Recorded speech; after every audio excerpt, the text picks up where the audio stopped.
Hello everybody, my name is Bragster and welcome to another predictions video. This time it's for Impact's Under Siege pay-per-view, which actually looks like quite a good pay-per-view. Impact have been putting on some great stuff as of late, and to be frank, I love it. I love how good they are making these shows, and week by week they are just proving themselves to have a really good roster, and it's shown by these matches. And there's a few that I'm less excited for, but there is some absolute corkers on this card, and it should be a really good show. Obviously it's got WrestleMania Backlash the day after, so hopefully it still maintains a little bit of eyes on the product, which it should, especially with the crossovers with New Japan and also AEW as well.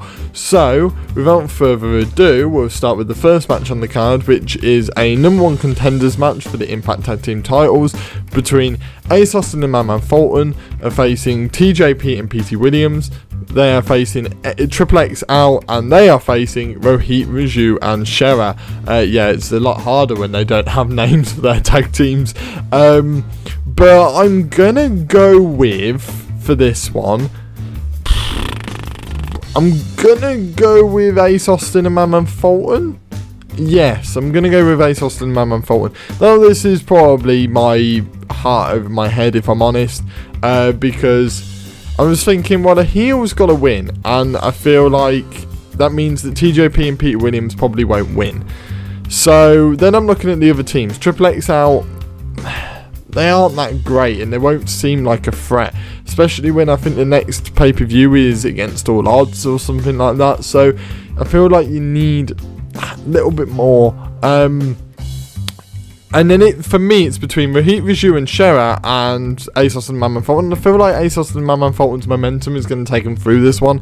Ace Austin obviously losing the title was a bit of a downward thing for him, so I feel like this would be a good way to pick him up. Yes, they'll probably lose to FinJuice, but it would add that, you know, little element, that little difference to the tag team scene, and would also pick him up. And yeah, I'm gonna go with Ace Austin and Madman Fulton here. I just feel like those are my reasons. You know, they really probably need it more than the other teams.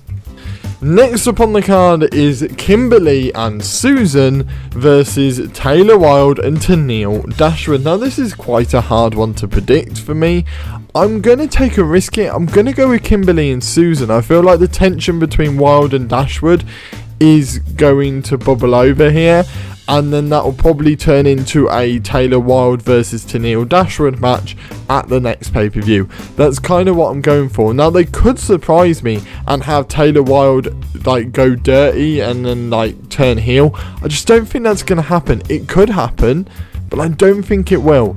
I'm going to go with Kimberly and Susan. Now that's a very risky choice given the fact that Susan's in this match, but I'm going to go with it. It's a weird one because it's definitely a match between two teams that don't really get along, and I'm kind of hoping this Taylor Wilde Tennille Dashwood partnership boils over. But it wouldn't surprise me if it doesn't, because I genuinely think this will be a good match and it could go either way. Next up on the card is the Knockouts Tag Team title match. The Knockouts title match. Jesus Christ. You can tell I'm, you know, not thinking straight. With Deonna Purrazzo versus Havok. I couldn't have mucked that up anymore. I'm going to go with Deonna Purrazzo here. If it was Rosemary, I might have been tempted to change it, but I don't think they're going to give the title to Havok. Now, I have a feeling this might be where Nevaeh comes back. I could be wrong, but I have a feeling this is where Nevaeh is going to come back. So, I feel like with that in the back of my mind, Deonna Purrazzo is going to come out with the victory here. It's a difficult one with the Knockouts division at the moment, because there are certain people I don't really get. Deonna Purrazzo is one of them. I don't get her character that much. Same as Tennille Dashwood. I like Tennille Dashwood and I like her character, but I feel like it's going to go stale before too long. And Deonna Purrazzo is one of these I'm struggling to get her, and that's making me struggle to care about the Knockouts division, to be honest. I would quite like it if they put it on Havok. I really would, but I feel like they're going to keep it on Deonna Purrazzo. Next up on the card is another very difficult one to predict, which is the X Division title match between Josh Alexander and Al Phantasmo.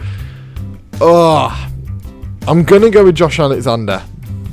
I know that's risky. I know that's bloody risky. But my reasoning is this. If Al Phantasmo wins this, that is, out of their out of their titles, you would have 3 of them in other companies, like the Impact World title with AEW, the tag team titles with New Japan, the X Division title with New Japan. That would mean that all of the male titles will be with a different company, and I just can't see him doing it. Like, I don't understand what benefit it would do. I feel like the benefit would have Josh Alexander beat Al Phantasmo. I don't think it's going to happen, but I want it to happen. So this is, again, heart over head. I'm going to go with Josh Alexander here. I feel like it really needs Josh Alexander to win. And maybe there can be some screwy finish. I don't care. Just don't. It would be really, really bad, I think, if they put this on Al Phantasmo, but I could be wrong. Next up on the card is Brian Myers versus Black Taurus, who is assisted by Decay. Now, I'm going to go with Black Taurus, and my reasoning is a weird one. Is the fact that Decay came out on top. Like, Brian Myers won the match, Decay came on top, which is very good booking to make you think who's going to win. And I feel like they're going to give it to Black Taurus. I don't really know. Brian Myers is a weird one. He's another one that's gone probably a bit stale. He needs something really meaty to do at the moment, and there's just nothing there for him. But I'm going to go with Black Taurus here. I feel like Black Taurus can probably, and either of these two could take the loss and it wouldn't really harm them. So I'm going to go with Black Taurus and just hope that this is like a way of pushing Decay further up the card. But I could be completely wrong. Next up on the card is actually one I'm quite excited for, which is W.Morrissey versus Willy Mac. I absolutely love Willy Mac. He's one of my favourites in Impact. And W.Morrissey is very good. He's in the best shape of his life, best mental shape of his life as well. And that is why I'm going with W.Morrissey. I feel like they are going to push W.Morrissey probably to the moon. Quoting Cameron Grimes there. But yeah, I feel like they're going to go with W.Morrissey here. They're going to have him gain a bit of momentum. I don't really know where he's going to go, because I don't think the main title picture is where he should go. And I also don't think he could go into the X Division. So where does he go? With Enzo not there, I can't see him in the tag division. So he might just go on a little singles run and maybe just kind of stay out of that title picture. Maybe like hover around it for a while. Because I just can't see him facing Kenny Omega. I could be wrong, but I just can't see him facing him. Not right now anyway. So I feel like we're on the road to rising W.Morrissey up the card. Next up on the card is the Knockouts Tag Team title match between Jordynne Grace and Rachel Ellering and Fire and Flava. I'm going to go with Jordynne Grace and Rachel Ellering for the simple fact of they're brand new champions. I love this new element of Fire and Flava getting in the head of Jordynne Grace. I really like that, because that can bubble over. That can bubble further. So what you can do from here is have Jordynne Grace just slowly lose her mind, and then maybe turn on Rachel Ellering, and that be something that happens. I'd really like that. Have a little heel run from Jordynne Grace would be really cool. And then Fire and Flava will be the ones that are the cause of it, are like the root of it. Fire and Flame are a weird one. Like, I feel like the Knockouts Tag Team division, it's not fully fleshed out, and I feel like it's the same teams hovering around, and which is why I feel like maybe like earlier in the night with the Taylor Wilde, Tennille Dashwood, Susan and Kimberly match is probably going to be one where, you know, that team that wins will probably go on to face whoever wins here. And I feel like it'd be Jordynne Grace and Rachel Ellering versus Kimberly and Susan is probably what I can expect to happen. And it's a clever thing to do, very clever thing to do. I don't know where Fire and Flava will go, maybe in just a little feud on the side before going back to the titles is quite a clever thing to do. But we'll have to see. I just can't obviously see them doing that here. I just can't see him hotshotting the bounce back onto Fire and Flava. I just can't. The penultimate match on the card is Kenny Omega and the Good Brothers versus Eddie Edwards and FinJuice. I'm gonna go with Kenny Omega and the Good Brothers. I could see this going either way. The good guys finished on top, but obviously the bad guys always know a way to win, and that's the kind of the story at the moment. And Kenny Omega is on like this winning streak, and I feel like that needs to bubble over and just keep that going. Obviously, he can lose tag matches, but I feel like they might be going towards another Good Brothers FinJuice match, which, to be honest, I don't really want. Like, I know that's probably where they're going, but I don't really want it. But yeah, I feel like the Good Brothers and Kenny Omega get a win here. That keeps that stuff bubbling over. Eddie Edwards has a good showing. What would be really cool, but it won't happen, would be if Eddie Edwards pinned Kenny Omega.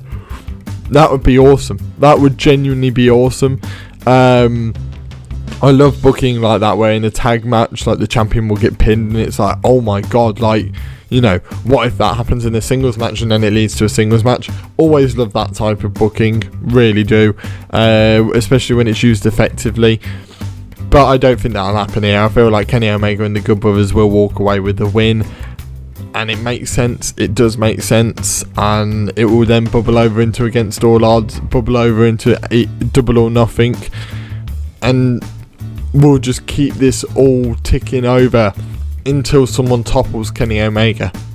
Speaking of potential people that can topple Kenny Omega, we'll go to the main event of the evening. I hope this is the main event. It probably won't be, but I hope it is.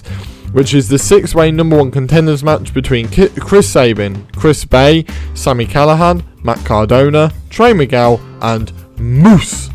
For me, I don't think this will be Mack Cardona. Rule him out immediately. Chris Sabin, I can't see him going on to face Kenny Omega. It would be a cool match, but I feel like it would be an Impact match, not a pay-per-view match. Chris Bay's just come back, and I could see it, and I think it would be a very good match. But I don't know, just not right now.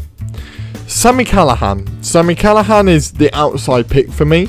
I feel like Sami Callihan would have an incredible match against Kenny Omega, especially like a deathmatch style, because Kenny Omega's not scared to get busted open, neither is Sami Callihan. I feel like that's a future feud I would love to see, is Sami Callihan versus Kenny Omega. I feel like, especially after seeing what Jon Moxley and Kenny Omega can do, I want to see what Sami Callihan and Kenny Omega can do. Then that leaves us with Trey Miguel and Moose. And this is the thinking behind it, right?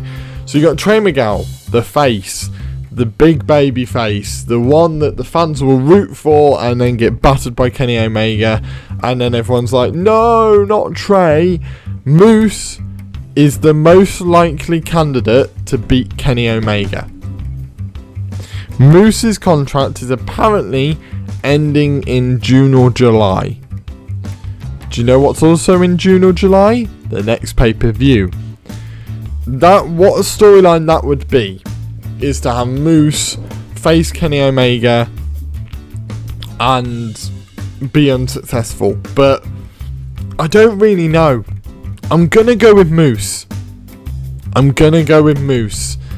Now, I know it's the obvious choice, and I know that's what they've been building to, but I'm going to go with Moose. I feel like it'd be a really cool storyline.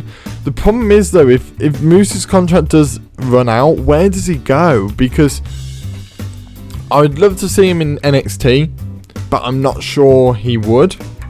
I'd love to see him in AEW, but that would just put him on a collision course with Kenny Omega again.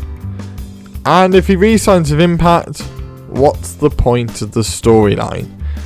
So it's a weird one, but I'm going to go with the safe option of Moose. Moose is a weird one at the moment, and I love Moose. I feel like Moose is one of my favourite wrestlers at the moment. He has an incredible theme, an incredible look, an incredible accolade, and he looks like a champion. He looks like he can carry a company, and as much as I'd love to see him beat Kenny Omega, I don't think he would. But I'm going to go with Moose here, because what a storyline that would be. This is Moose's last chance at the Impact World title. Kenny Omega's the man standing in his way. And if Moose did beat him, bloody hell, that would be amazing. But I don't think it'd happen. This has been bubbling over for a while, and I feel like it's got to happen. So I'm going to go with Moose here, but I feel like the other choice in my head would be Trey Miguel for this one, if they want to go down the babyface getting battered route. But that is it for my predictions for Impact Under Siege pay-per-view. As always, there's a load of matches on this pay-per-view, and they will all probably produce some really good stuff. There'll be some more comedy stuff. I feel like in that tag match, the women's tag match earlier on, I feel like there'll be some very serious stuff, and I also feel like there will just be some very, very good wrestling. And I feel like that this has a massive mix on this show, and I really like it. There's a bit of everything for everyone. As always, Impact are proving themselves to be incredible over and over and over again, and it's working a treat. So yeah, that is it for my predictions. Hit that like button if you've enjoyed this video. Just punch my microphone, that's not good. Please hit that like button, comment your predictions down below. That would be very nice for me to compare what you guys think, because I actually have been able to keep up with Impact lately. I've been very on top of watching my wrestling lately, so I roughly know I really know what's going on at the moment. So yeah, put down in the comments down below your own predictions. If you're new here, please do subscribe and check out all my other stuff on the channel. There's a lot of wrestling stuff, and then there's variety stuff as well, if you're into a bit of different stuff than just all wrestling. But yeah, thank you guys for watching. I shall see all of you in the next video. See ya!